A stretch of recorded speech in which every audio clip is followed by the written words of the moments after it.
Okay, well, welcome everyone.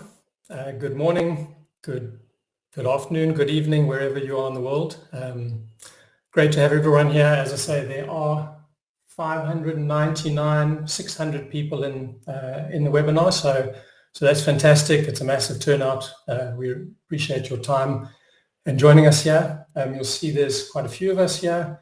You'll see a new face that you may not recognize from previous. So I'll be introducing a few new people. The last AMA we had was the end of last year. So this is effectively the first one of 2025. So I would say welcome to the new year, but we're already in February. So we've sort of missed the beginning of the year portion. But yeah, it's the first AMA for us. Big year ahead, lots of things happening, so I'm going to dive into it. First of all, most exciting part is I've got three people that I'd like to introduce, three new team members. We've got them on the call. Hopefully they'll all be able to show themselves and introduce themselves. We've got Marcus, who's already got his camera on. So Marcus Xavier, he stays in Vanuatu, which some of you might know from reality TV. That's how I know it. So he's joined us to head up the learning side of things. So all the courseware that we're going to be developing, etc. So Marcus, if you can just unmute yourself and introduce yourself. I'm just going to turn off the slides for a moment. You all set, Anthony? Yeah, go for it, Marcus. Good. Well, good morning. Well, for here it's good morning. Anyway, it's fairly early in the morning. And thanks for that kind introduction also to Anthony. Vanuatu, I'll just quickly say, because I won't burn up time, but Vanuatu, we're this little island in the South Pacific. It's an archipelago of 83 islands, and I live on one of those, so it's kind of like I live in a bit of a tropical paradise along the ocean. It's an old copper plantation, actually, so it's kind of really cool. And so, look, a little bit of background about myself. I've been in I went through, it was one of those sort of dot-coms in the late 80s and early 90s, and we sort of ventured into e-commerce in Australia. We were probably the biggest player in B2B e-commerce in Australia at that time, so we sort of had quite a bit of a background in technology and certainly emerging technologies. I learned a few things in there when I was working with that particular company, and that was more along the lines of some of the shortcomings of what could happen in the with using the internet and so forth. And out of the back of that, then of course when blockchain came along, we learnt hey, this solved a whole bunch of problems in terms of what the internet couldn't do. So I started writing and researching and doing a lot of work in that space. And while I was doing that, I was actually also running a number of campuses, colleges in Australia. I was running 8 at the time. And so I've kind of got a bit of a background in education and certainly, institutionalising education. I think one of the interesting things for me is because I had such a commercial background and particularly running startups and working in emerging tech that I guess, they would call us funny fish, sort of people that we weren't academics, but we weren't, or purely academics, but also had this marriage of commercial realities, and so that made it quite exciting, particularly moving into emerging tech. So I started then, when we discovered blockchain. This is probably about when I moved into Vanuatu because I needed clear space, clear time to focus on writing. So I started writing actual qualifications in blockchain. And so some of my qualification was 100% blockchain. They were some of the first accredited qualifications on the planet. So I'm pretty proud about that.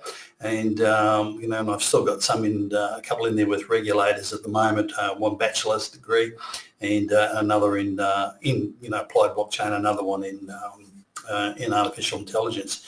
So my standing when Antony and I started, talking about this, some months ago, and sort of fleshing out, what this academy might look like. So my role is to get the academy to lift off.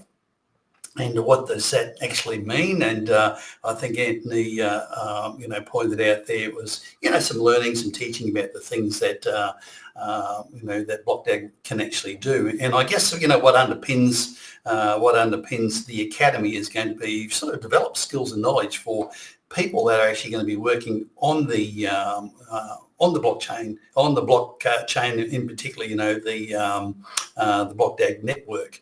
And so my role or my can you hear me? I think we've lost Marcus. Okay. Maybe that's an island issue. Maybe that's what happens on Vanuatu every now and then.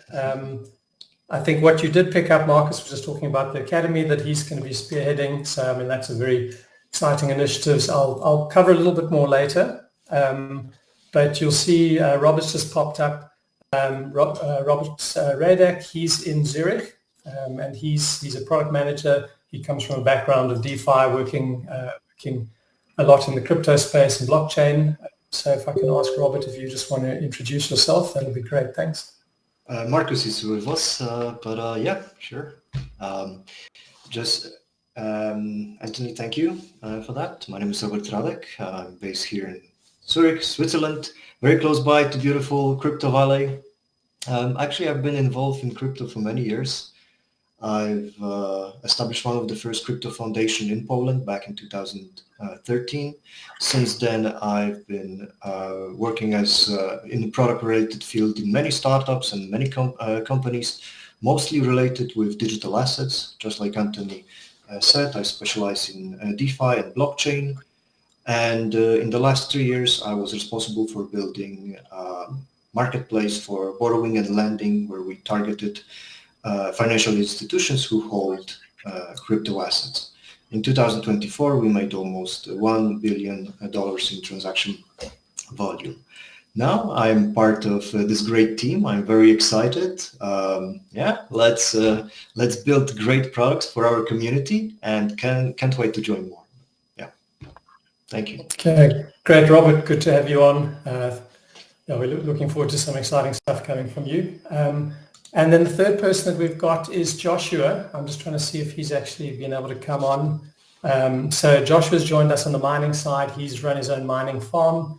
So he's got lots of experience there. Obviously, mining for an L1, and especially for a proof of work L1 is a crucial part of what we do. So Joshua is a key addition to the team. So welcome, Joshua, if you want to just introduce yourself briefly. Sure. Thank you, Antony. Can everyone hear me? So my name's Josh. I'm based in Johannesburg, South Africa. I have been running for the past few years my own mining farm. So I've been dealing with all the ins and outs and learning what works, what doesn't, and figuring all of that out. So my role with BlockDAG is to, one, be playing with all the cool and interesting hardware that we're going to be bringing out, and then two is to be engaging with the community and yeah. Okay, great. Thanks very much, Josh. Good to have you on board. So we have two other team members that are joining as of next month, so we'll announce that then. One of them is a developer relations person, and the other person is on the marketing side. So the team is growing steadily, and you'll see new hires coming in virtually every month. So I'm just going to switch over to our slides. So I'm going to try and speak a lot less than I usually do and give time for the rest of the team to speak. I think everyone's heard me a lot, so I don't want to be hogging the floor. A couple of things I'll go through, and then I'll pass on to the rest of the team to take you through their areas of expertise. Just to mention events that we're going to be at.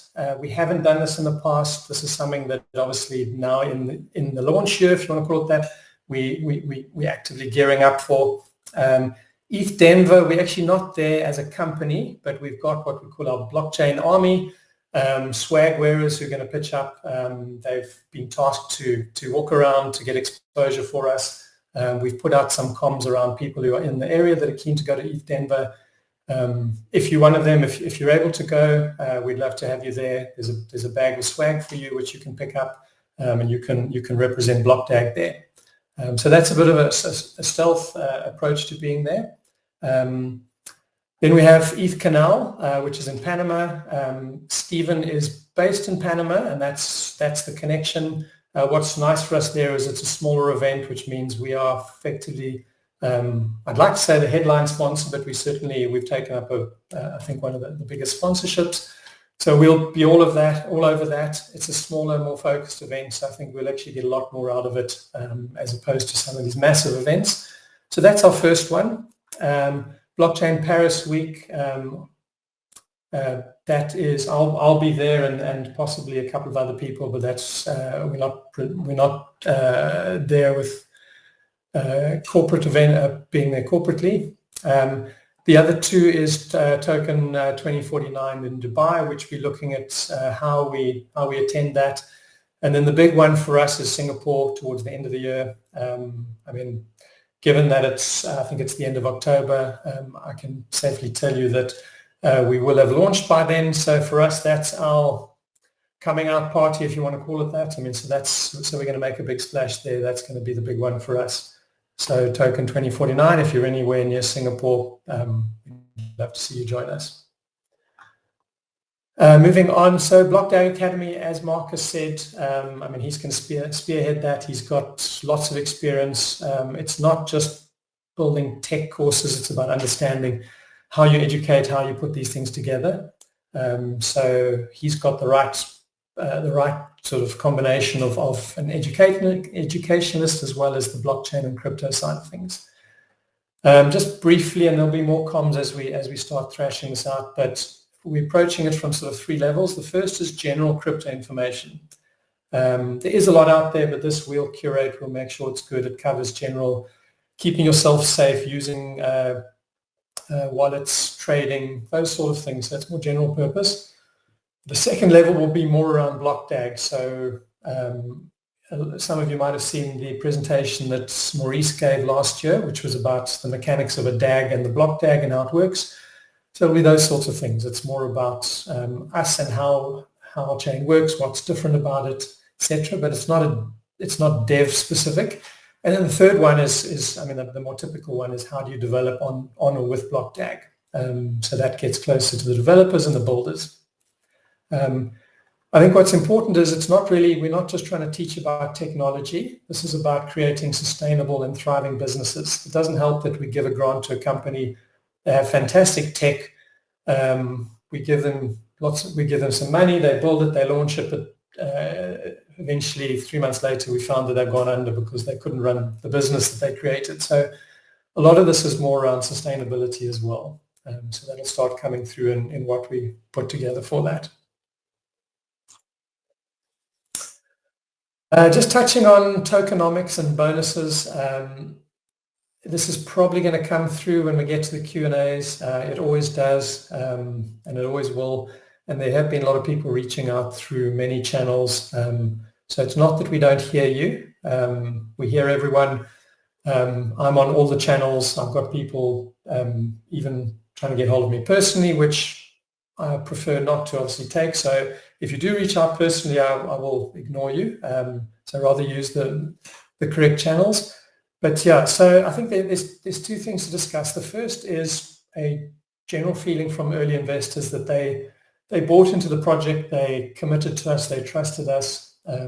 Obviously, they bought in when the price was low, but they did it at a point where there was very little tangible value in the project. It was a lot of things that we were going to do, but there wasn't much to sort of hang your hat on. So they took, I would say, quite a risk on us. We do appreciate that because obviously we needed guys to buy into us early, otherwise we wouldn't be where we are now. What has happened, and I recognize it, and I'll say as much as that with the bonuses that we've been given, it obviously it means that some of the early investors actually didn't get such a good deal because of the bonuses that have been coming through. So I think the point I'm making now is we recognize it. We need to, and we are looking at what we can do to make it right with everyone. It is slightly complicated in terms of tokenomics and all the rest. I think just to mention that there is, some people are saying, why are we giving bonuses?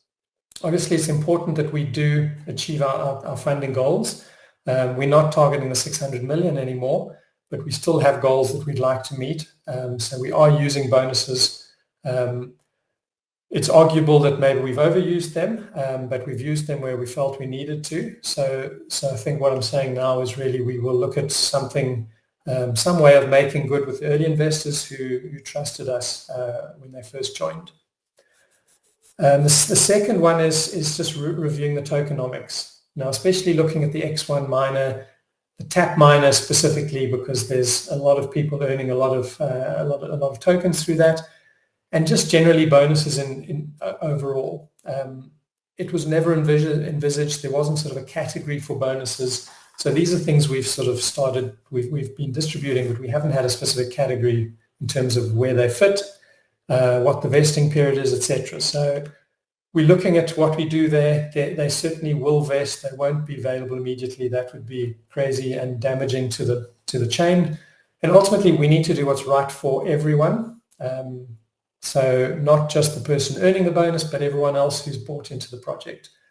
So we need to make sure that there's adequate vesting to slow off or to ensure that people hold on to tokens. So we're looking at some sort of extended vesting period for all of those types of tokens that weren't bought but were given or earned or tapped or any of those sort of scenarios. And I hope to make an announcement in the next 2 weeks. This has sort of been going on for a while, so if you wanted to commit to that, so in the next 2 weeks we'll announce something covering both of those areas. That might be in the form of an AMA or just some other announcement.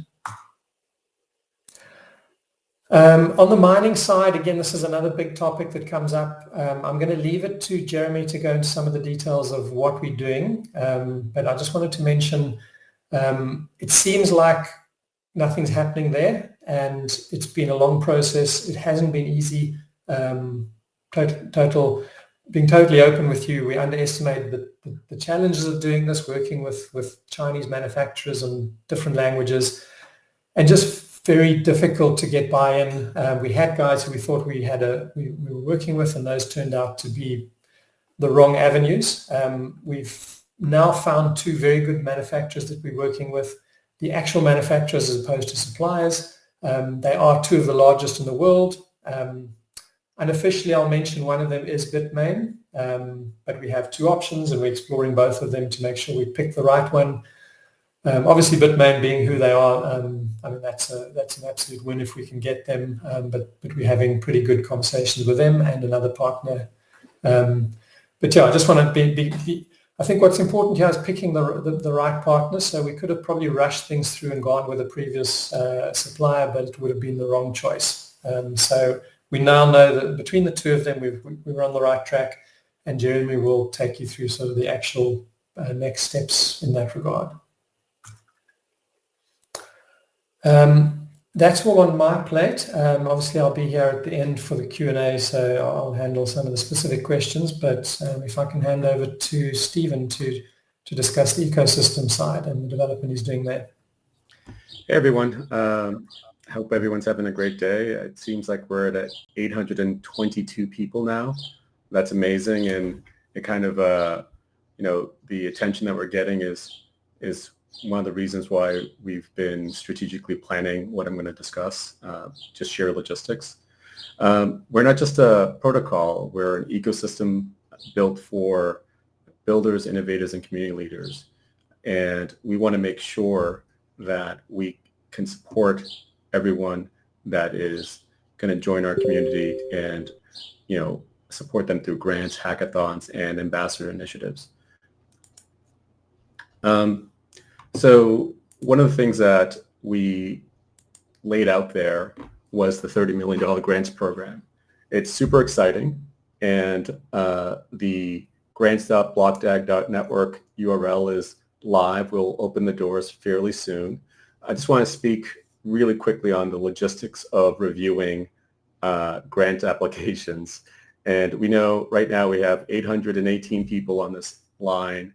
And if a small percentage of you start submitting applications, we would be, in a pickle to review all the applications. So one of the things that we're doing is we're developing our ecosystem with the involvement with as many people as possible. But really quickly on the grant system, we're going to be allocating over the next 3 years $30 million, and we're looking at a pretty broad grant program. It's not going to be super traditional. We're not going to have rigid categories initially. We're going to prioritize impact, offering between $10,000 and $100,000 in funding. It's going to be a mix of BDAG and USDT, and the application process will be straightforward and milestone based. We're going to be the platform that we're using is Charmverse. It's it's very popular grant management platform. Our rubric will be something that you can really understand, and if you have an idea that you want to see happen, we'll be hosting some office hours and other community engagement things so that you can develop your idea with the support of our ecosystem and our ecosystem partners. The next aspect to what we're laying out for our community is our hackathons. We're going to be announcing the first hackathon in a couple of weeks. We're going to be working with Hacker Earth and their online hackathon platform to host a number of different events throughout the year. We'll also be doing some hybrid events at various conferences that we'll be participating in. This is a really great opportunity to for smaller things that may not need a grant, but give you an opportunity to get involved with our ecosystem, pair with different builders throughout the world, and work with our community partners that will be there to support and mentor and guide you as you dive into our platform. I expect that, working with some of the learning department that we're launching and the content that will go along with that, that will be something that will allow early builders to get really engaged with our community and really build momentum into building the future. The key thing to power this ecosystem are our people. And the way we like to think about engaging with the community is by providing opportunities for community leaders, enthusiasts, creators to become part of our extended family of builders. And we have 3 different levels of ambassadors: explorer, advocate, and champion. These are different levels of engagement and things that you would be doing for our community.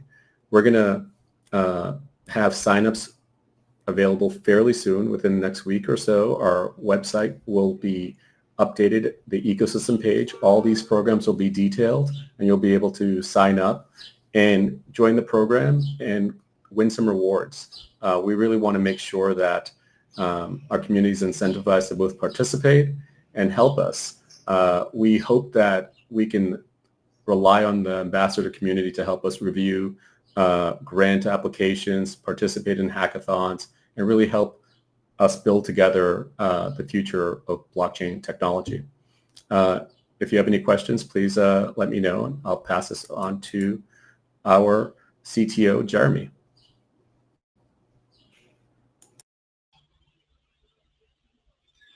Great, thank you very much, Stephen.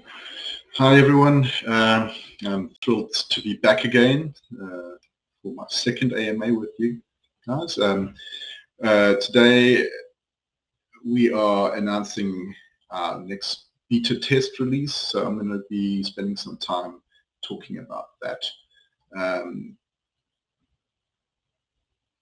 BlockDAG ecosystem is bringing us closer to, highly performant decentralized network for new DeFi, and obviously we're all very excited about that. Over the past months, our team has been working tirelessly, improving the infrastructure, refining the core functionality, and ensuring the highest levels of security and efficiency on our network. The beta testnet is a culmination of rigorous testing, strategic enhancements, and valuable community feedback. Today, we'll be taking you through a number of different points. We'll go through them. Performance testing framework that we've built. It's a new framework designed specifically for continuous testing and also to allow monitoring for the development team. We'll also be looking at internal testing before the public release, some BlockDAG Explorer additions, hardware mining, as Antony brought up a bit earlier. Then I'll give you some news about how we will be doing our release notes and documentation, and then a little bit on how the community can get involved over the next coming months. Okay, so to start with, we will talk about performance testing. It's one of the most critical aspects of our beta testnet. It's what's going to allow us to do stress testing, identify areas of improvement, including stability, scalability, and we will do a lot of this before we even do the full deployments when we do the launch for the testnet. We've also implemented automatic load testing to simulate real-world network conditions, which help us push the blockchain to its limits. This will help us identify bottlenecks in the code, latency issues, potential failure points before we come to real-world problems. Next, we have automatic testing and reporting, which is essentially a framework that allows us to have a continuous testing infrastructure for the developers while they do their development, and essentially we won't have to spend time testing it just beforehand, because we've been doing the testing continuously from every week with every development release that we do internally. We also built some visual dashboards specifically for the dev team, but we will be making those available to the community with this next release, just to give you some insight into how the network's performing, what the latencies look like, what the transaction rates are. We'll finally fully integrate the framework into our development workflows and essentially allow us to do scenario testing with different configurations to try and improve the performance as we move towards the final release later this year. Pre-beta launch testing, I suppose we can talk about how we're going to do that. Before we roll out the public testnet, we're making sure that we battle test the network, make it ready for real-world usage. This is where our internal testing phase comes into play, and it's a critical step in ensuring that the network can handle very high demands in real-world conditions and any unexpected edge cases that we would otherwise not have picked up without that kind of rigorous testing. We'll be using this to identify and fix critical bugs, continuous diagnostics, and any performance drops that we see through like contracts, and it will also help us identify vulnerabilities. Our goal is to catch and resolve these problems before we even launch any public networks on new code. We have stress tested under simulated load conditions, and we are intentionally pushing the network to its limits so that we can make sure that once we get it out to you, this beta testnet will be a smooth transition from the alpha.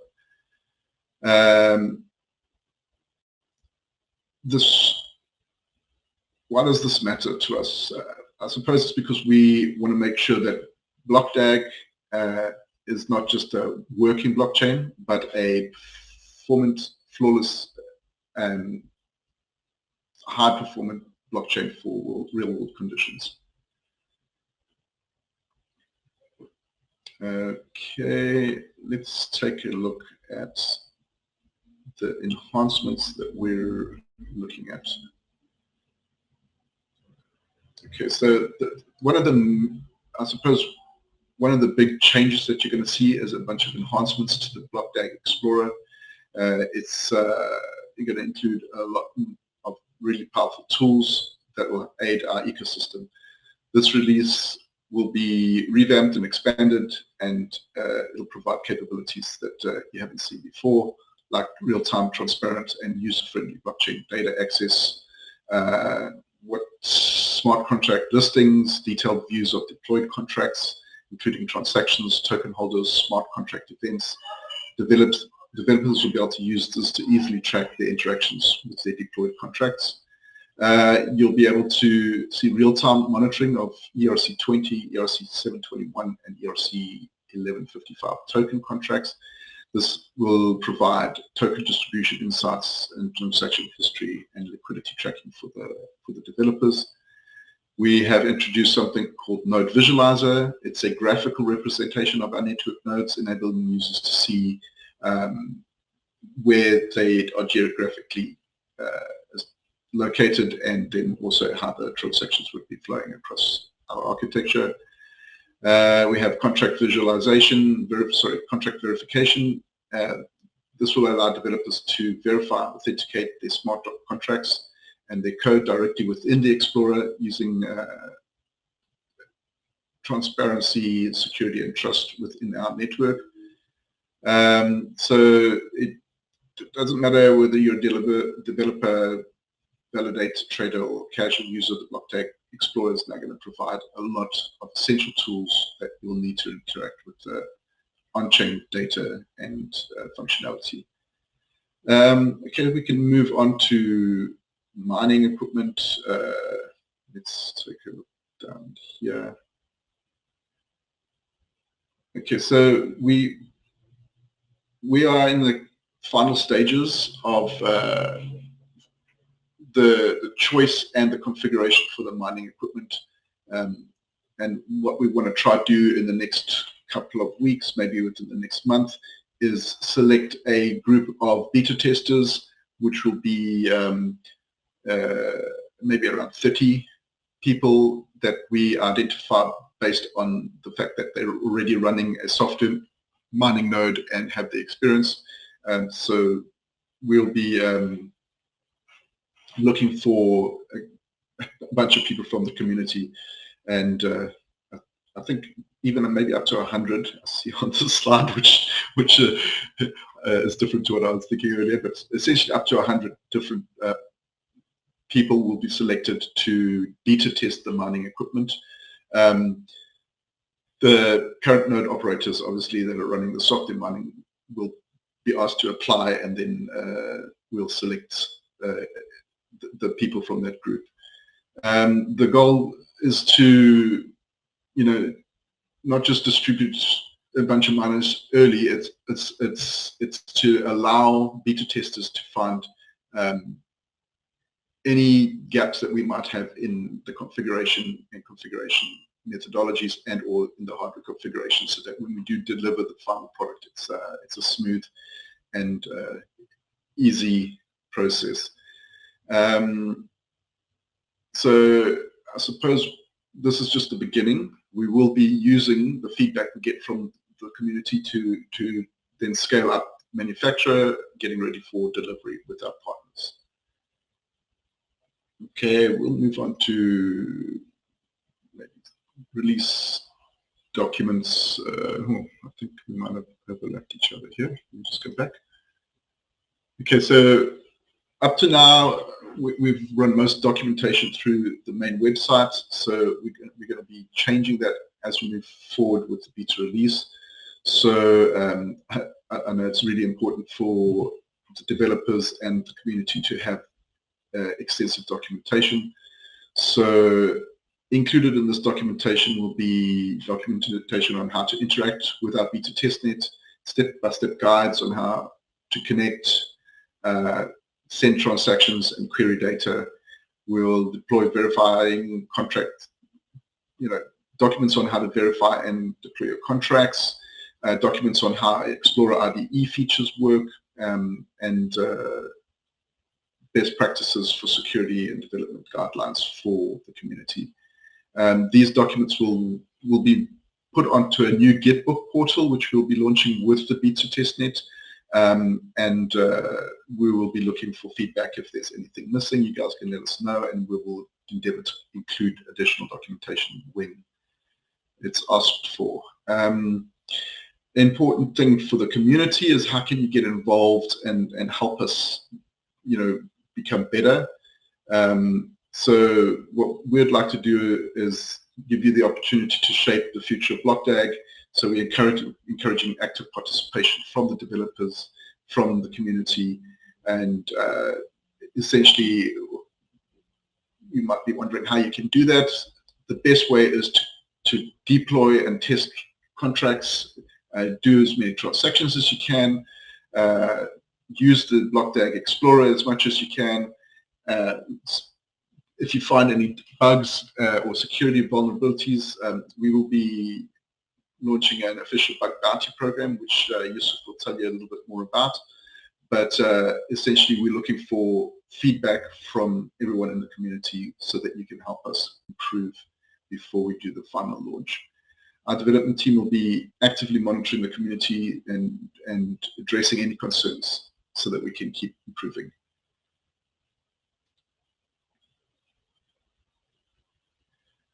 Okay, so with the beta testnet release, we're talking about a major step forward in building and scaling to high-performance blockchain network that will secure the transparent and user-friendly nature of our experience.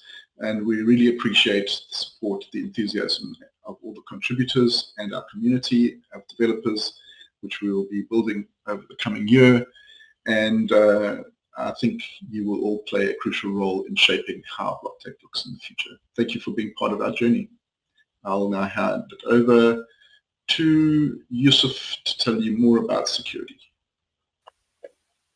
Sorry, I'm just going to jump in here. Sorry, Youssef. Thanks very much, Jeremy. Just to mention, from a timing perspective, the beta testnet, we said we'd have that out in Q1. So that is still the case. It'll be during the course of next month. We hope to, in the next week or two, announce an actual date for that. So look out for that. And then just to mention, we will also be announcing some incentives that we'll put in place, incentivizing people to run nodes, to be active, to use the dApps, etc. So we'll get all that info out to you. But yeah, pretty exciting getting that next beta testnet out. Okay, thanks, Youssef. If I can hand back to you. Okay. Thank you, Anthony. Thank you, Jeremy. Hello, everyone. So today we will dive into how security and resilience are fundamental in BlockDAG future growth. For BlockDAG, security is not an afterthought. It's integrated in our DNA and our architecture from the beginning.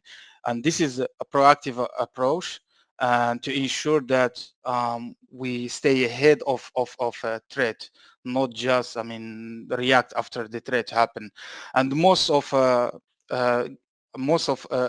experts that's working in BlockDAG are ex-blockchain. They have like history in the blockchain.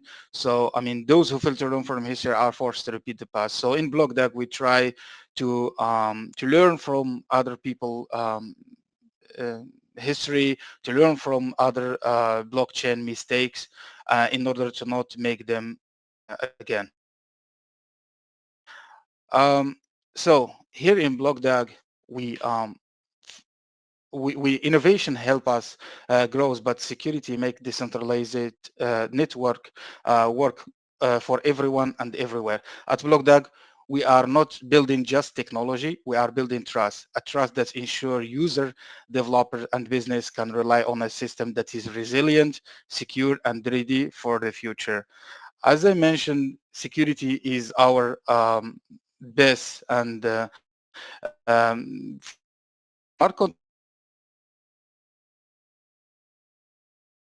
In the future with the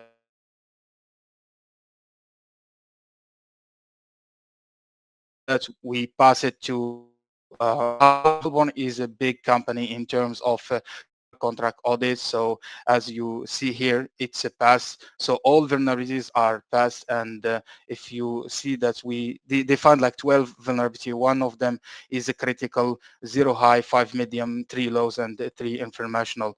And we take this output and we send it to CertiK. CertiK is another leader in the world of blockchain security. So now we challenge in CertiK what Halborn find, and we have like if you check the Halborn website or Halborn Twitter account, LinkedIn account, you will find the full report there. So I just take like a small portion of that and share it with you guys. So the output of Halborn, we will take it and give it to CertiK. So CertiK will give us a, will send us, the report next week, max. So, and it will be more challenging for them to find the vulnerabilities in the smart contract.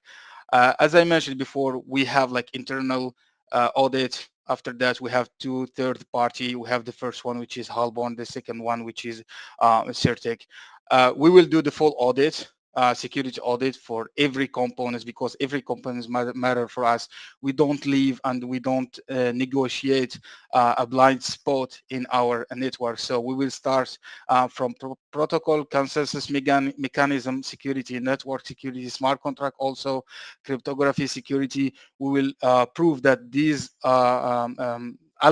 cryptography algorithm are quantum resistance. Now with the quantum computing news, and also we will try to also challenge the DeFi, the smart contract that are developed from our end in terms of security, governance, cross-chain security. So we will check every details in our network in order to publish that to everyone.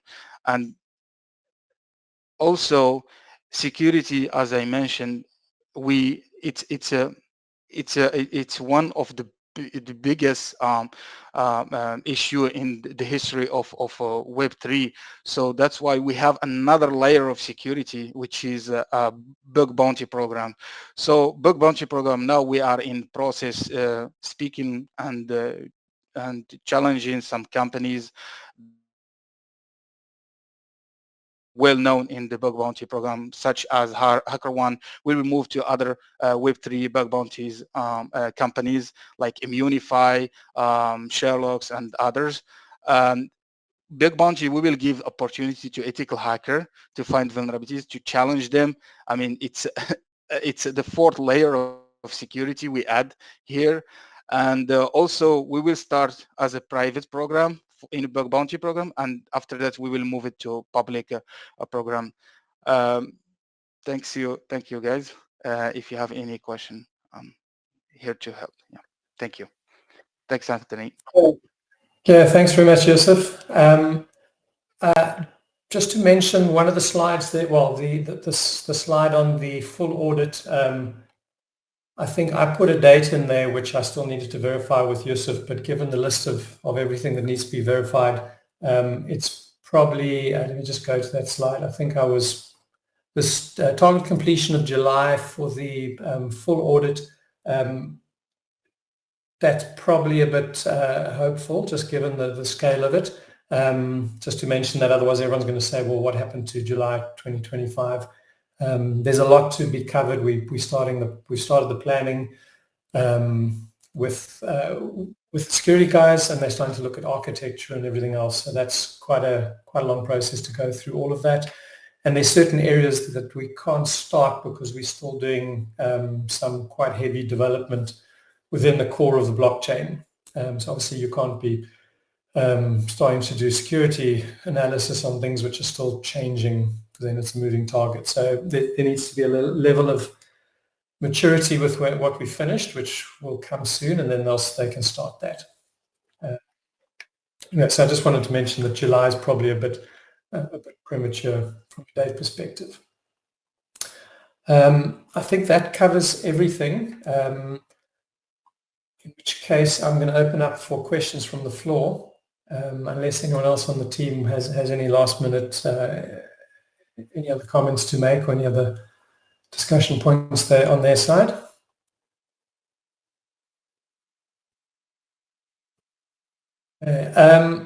If anyone does drop off, sorry, I'm just busy enabling the chat, but if anyone does drop off, I just want to say thanks very much for joining us. But yeah, it's worth staying. Obviously, we're going to have lots of questions, and we'll answer as many of them as we can.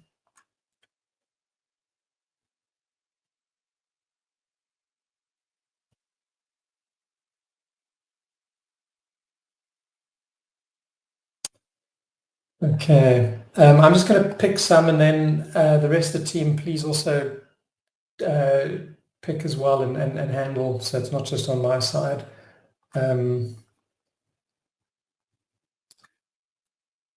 So thanks for the info. You spoke about vesting period for TAP tokens being extended. How's that going to affect staking? Will there be a staking option for all the TAP coins even before they're released through the vesting period? At this stage, we're looking at staking separately to the vesting. So we're looking at an extended vesting period for the bonus coins, the coins that have been given away through various mechanisms. They won't be, in a traditional sense, they won't be earning staking rewards. Now, bear in mind, we're a proof of work chain, so the staking is not for the integrity of the network, but it's something that we are going to be including, giving people incentives to lock up their tokens, which is of benefit to the network, and that's purely from a reducing, people showing commitment and not selling their tokens. It has no bearing on the actual consensus mechanism. So we'll keep the two separate, so the vesting doesn't earn you any staking rewards.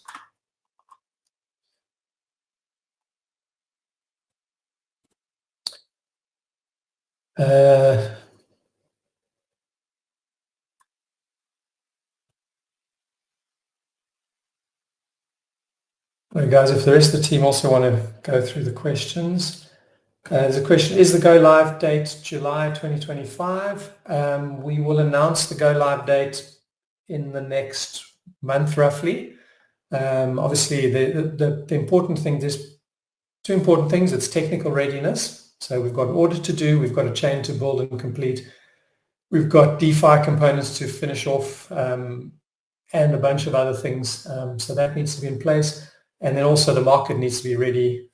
We have obviously middle of the year, Europe goes on holiday for a couple of months, so we're aware of that. So we need to sort of work through all of these. So you can start to guess where that takes us, but we'll announce that in the next 4 to 6 weeks. Listing update. So you should all be aware, if you're not, one of the rules around listing and engaging with any of the exchanges that you cannot pre-announce any listings. So we aren't, even if we had signed up with a bunch of exchanges, we wouldn't be able to make that public, and that's just the rules that they go by. So we have a number of exchanges that we have approval from, and then we've got other exchanges that we're working with to get there. There is quite a bit of work around it. We have time still, but things are moving well there. I think just to mention, our stated goal is to list on 10 exchanges. Whether we get to 8, whether we get to 12, I mean, we'll see how that unfolds over the next month. As I said, we're on 4 already, so I think we're heading, we're doing the right thing for now, and everything's going in the right direction in terms of those exchanges.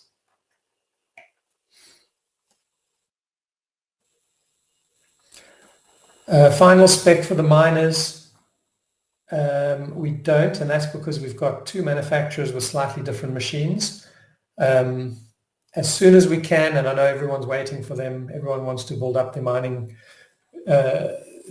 infrastructure, etc. As soon as we can, we'll let everyone know the detail. As soon as we start shipping even the trial, the demo, the units that we use for beta testing, At that point, we'll be able to let everyone know provisionally what the specs are, even though we'll still be testing them. Maybe just to mention the testing of the miners, it's partly to test the miners, but it's also partly to test obviously our side and the fact that they have to interface with us.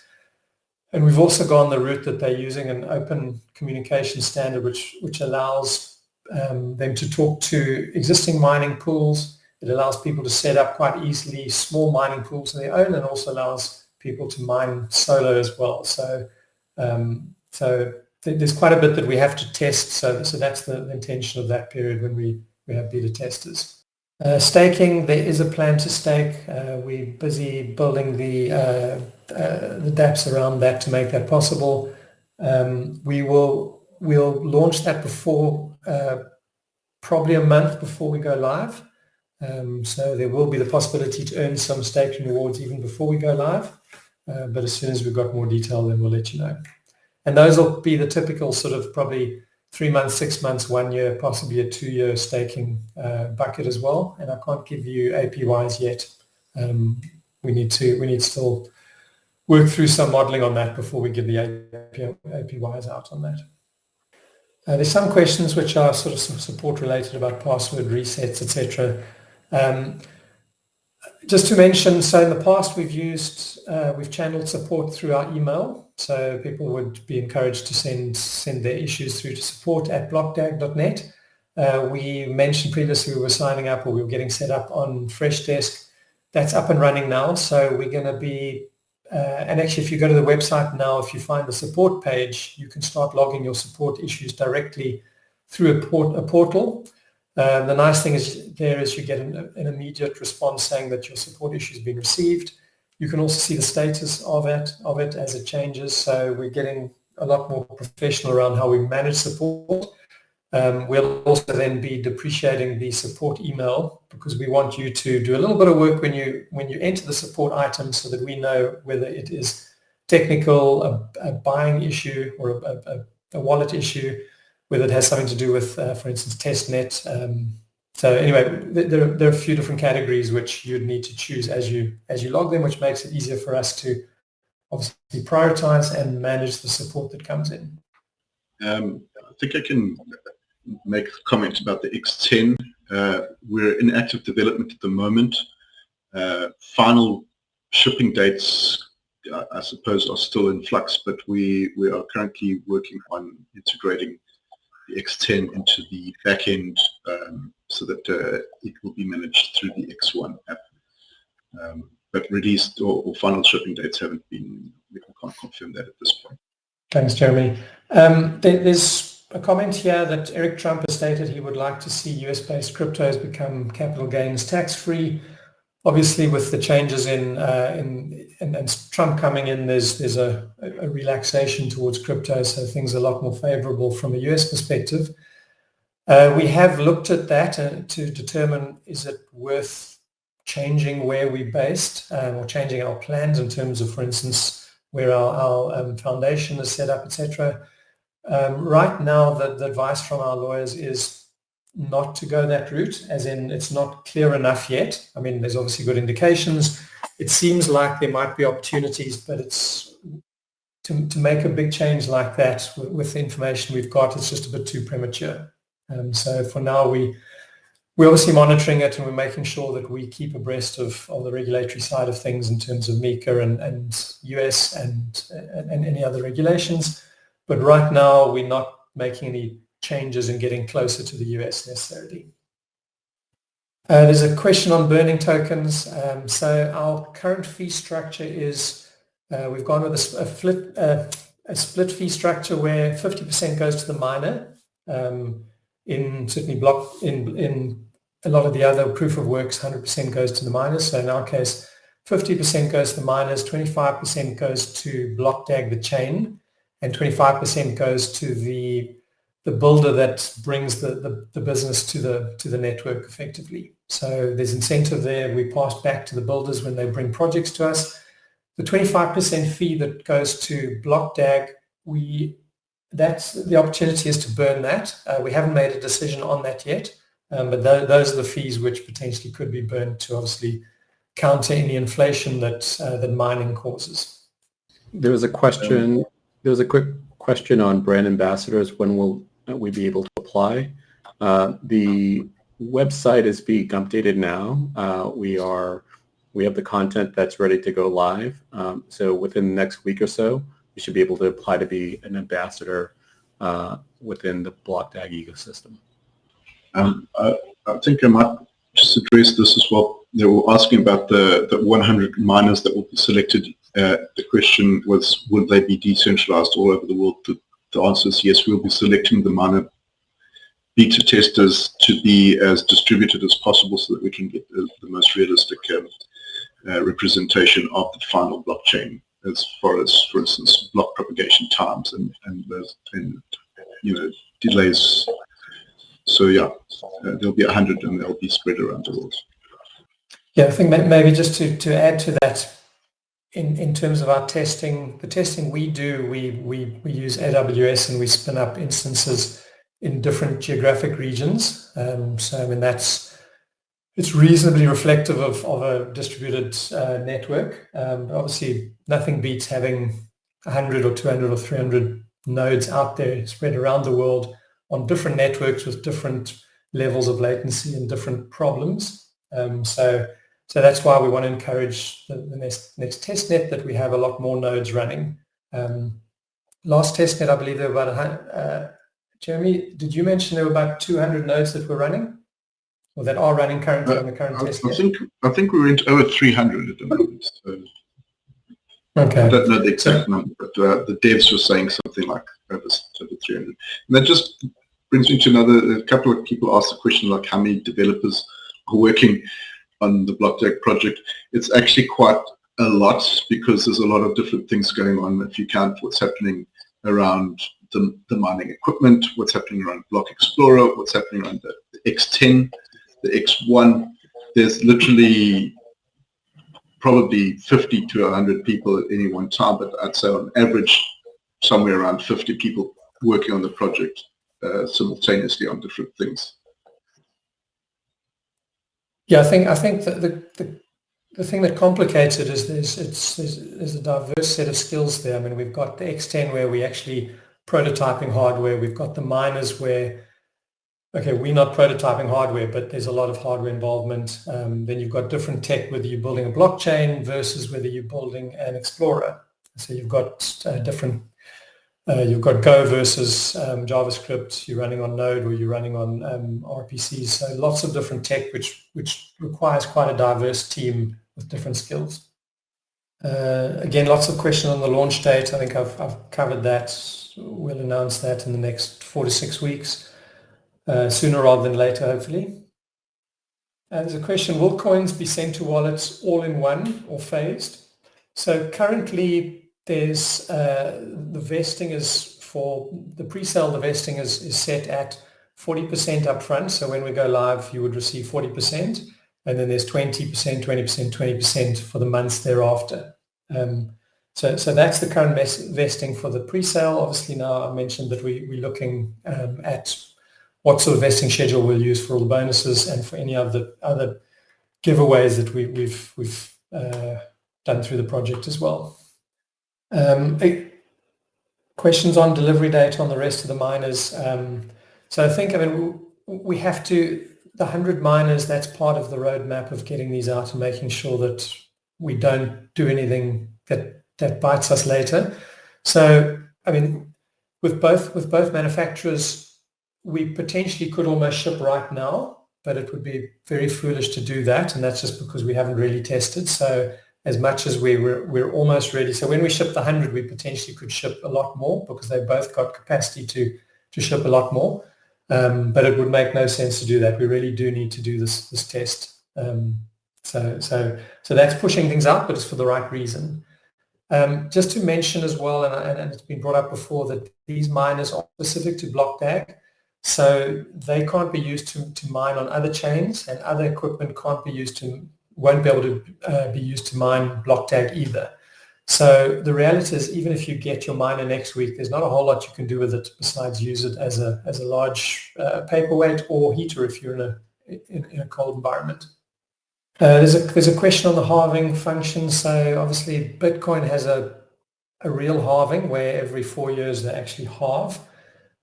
We have an exponential or geometric decay, which is a more modern way of looking at it. It basically, instead of halving in 4-year intervals, it halves the reduction is far less, but it happens every month. And the benefit of that is there's no shock to the system. If you think of Bitcoin, everyone knows the halving's coming. All the miners know that when the halving happens, their whole economic outlook might change. A lot of them go from being profitable to being hopelessly unprofitable. So we want to avoid that. So it's a continuous reduction in mining rewards as opposed to a traditional halving. The actual distribution curves, etc., are in the white or light paper, or both of them. When is the listing scheduled for the 10 brokers, and what's the status of that? As I mentioned, it's in progress in terms of getting on board with them. Obviously, we've made a real big splash out there, so what we are finding is exchanges are coming to us, and that's why we didn't rush to go out there and start sort of actively searching for exchanges. We know that we've become quite a desirable project that exchanges want to list. We will bring a lot of traffic. We've got a lot of eyes on us, so there are a lot of exchanges that are very keen to list us, put it that way. So that certainly makes it a lot easier. There's a lot of work around listing, especially for an L1. If you're an L2, it's pretty simple. It's a commercial, most of the effort is commercial contracts, but for an L1, there's quite a bit of infrastructure that we need to have in place that gives the exchange the comfort that when they connect to us and when they support us, that they're going to be able to work with us and that nothing's going to go down, etc. So there's a fair bit of work we have to do as prep leading up to that as well. There are mentions on KYC, and there was also another question on the compromise of wallets. So unfortunately, because BlockDAG is such a big brand and there's so many eyes on us, there's obviously a lot of fraudsters and scammers out there who are actively trolling all our channels, all our social media, and looking for people who need help. We constantly putting out messages saying, please don't respond to anyone who direct messages you. A lot of the direct messages are people pretending to be admins and offering to help people. Unfortunately, people still do fall prey to that. We've had quite a few people who've unfortunately been convinced to give away their seed phrases. So it's not that they've been hacked, but it's more social engineering. So again, we want to help people, and that's a priority for us. But from a legal perspective, the issue is we don't know if we're helping the right person. So if someone comes to us and said, my wallet's been compromised, please can you move it from this address to the next one? We don't know if we're dealing with the rightful owner or the fraudster. So we need a mechanism where we can 100% prove that it's the right person. If we can't prove it's the right person, we'd be doing a disservice potentially to the owner if we moved over to another wallet which the owner didn't have access to. So what we are doing is we're busy researching a way to have a far stronger process which people can follow to verify that it is them that we're talking to, and that if we can verify 100% that we know we're talking to the right person, then we can put in place a way of changing the address that they're using or the wallet. If we can't verify that person for whatever reason, then unfortunately we just can't do it. We could be making the matter worse. So that's something that we are looking at, and we'll have it in place before we go live, so everyone will have the opportunity to utilize this, and hopefully that will solve most of the problems out there. That will probably involve KYC, because obviously fraudsters don't like KYC, so that's one way to scare them off quite quickly. In terms of the broader market, we're in discussions with our lawyers in terms of what needs to be done. There has been some talk that we need to do KYC on people before we go live. It looks like that's not the case. We might have to do sort of limited random sampling of KYC. So we're busy getting advice around that. We're obviously trying to avoid it, but equally we need to do the right thing, and we might be able to use some automated mechanisms to do some on-chain verification as well. So we'll look at what we can do to limit the impact on our investors. There's a question on VCs. We are in a number of discussions. Some of them are bearing fruit, others are taking longer. But I'm hoping in the next 2 months that we can announce. Actually, in the next probably less than a month, we should have our first deal that we announce, and that's a fairly sizable one. So that's very exciting. And then we're also looking at and in discussions with other parties as well around that.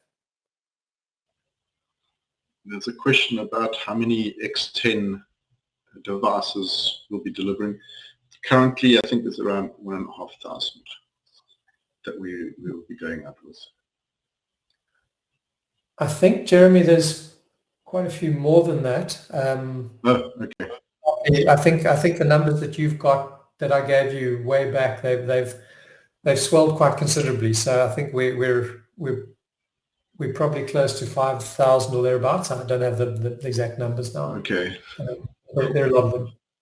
There's a question on merchandising, swag, whatever you call it. So I did mention that we're going to be at ETH Denver, not from a business or not from a company perspective, but we're making swag or merch available to any investors or any of our community that go there. So we're busy signing up with a global swag provider. Quite quickly or quite soon, we should have a storefront available where people can buy their own swag, and that'll be all the general stuff, t-shirts, caps. We still need to decide exactly what that is, and it'll be you can buy single items. And we'll also be using that as incentives as well. So based on certain things happening, I mean, for instance, the beta testnet, we might use swag also as part of the incentives. So I think you're going to see more and more swag showing. We'll certainly make sure that when we have hackathons, if they're in person, that we'll hand out swag. And at any events that we have, we'll also make sure that we have that. So yeah, hopefully quite quickly you'll start bumping into people wearing some BlockDAG kit. There are a couple of questions on Certec. It's been a bit frustrating having two of them, and the reason is that which is you wouldn't expect so, but they found different vulnerabilities and they've given them different levels of severity. So in the one case, Hellborn might give something an informational level, and then Certec comes along and says, no, this is critical. So it's been so we actually started working with them in parallel, but then it became obvious that they both had different takes on everything, and that's why we've completed now with Hellborn. It was a mistake trying to do the two together because they weren't well aligned. So we finished off Hellborn, and now I think we 2/3 through Certec as well. So I would guess that we'd have. I think Youssef mentioned last week. I mean, next week we'll have that in place as well. Yeah, I mean, I will add something, Anthony. So having audit is from two different companies is good because it's pen test diversity, is audit, security audit diversity. I mean, changing, even if the security auditor, you will change a lot of security findings. So we start with Anthony. So we challenge the smart contract auditor because some vulnerabilities can be against our business logic or can harm our business logic. So there is always going back and forth with the security audit. And when they finish the first security audit, we do too many retests. If you give a look of security reports shared by Hellborn, you will find that we start from V1 until V6. That means we have 6 versions of the smart contract, and it will with a certain, maybe to V8 or V10, which will be the safest and the most secure smart contract. This is smart contract, maybe, I don't know, in history, because we have like 3 layers of security check from 3 different parties. Yeah. Okay. There are quite a few people again asking, saying they bought in early stages and now they're feeling that they would have been better off buying later. So again, acknowledging that has happened, and we're looking at how we can put something in place that effectively fixes that. So yeah, I'll come out with something in the next 2 weeks in terms of that.